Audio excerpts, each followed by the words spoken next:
Hello guys, তোমরা সবাই কেমন আছো? আশা করি তোমরা সবাই খুব ভালো আছো।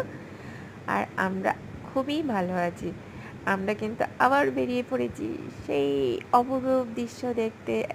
এই রাস্তাটা আমাদের মন কেড়ে নিয়েছে, তাই আমরা আবার বেরিয়ে পড়েছি। কোথায় বলো তো? তোমরা দেখে নিশ্চয়ই বুঝতে পারছো। আমি আগের একটা ভিডিওতেও দেখিয়েছিলাম। বলো বলো। আমরা বেরিয়ে পড়েছি নর্থ বে, আন্দামানের একটা দ্বীপ, নাম হলো নর্থ বে। তো আমরা চলে এসেছি নর্থ বেতে। আজকে ওয়েদারটা খুবই ভালো ছিল, আর সেই জন্য আজকে মোটামুটি অনেক লোক ছিল। আর সমুদ্রে সবাই অনেকে স্নান করছিল, আর ওই আন্টিকে তো সমুদ্রে স্নান করানোর জন্য টানাটানি করছিল।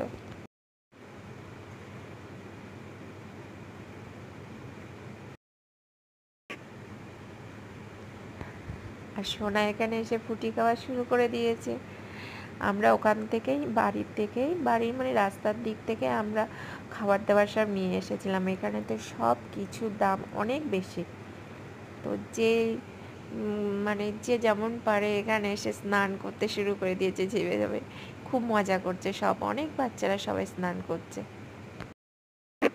এখানে খুব বড় বড় পাথর, খুব সাবধানে পা দিতে হয়, না হলে একটু মানে না দেখে যদি পা দাও তাহলে সঙ্গে সঙ্গে পা কেটে যাবে।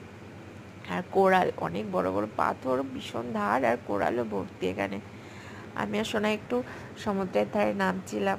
সোনা বলছে চলো মাম্মি, চলো মাম্মি, একটু সমুদ্রে যাই, সবাই স্নান করছে, আমিও স্নান করবো, এইসব বায়না করছিল খুব। তাই সোনাকে নিয়ে একটু সমুদ্রের দিকেই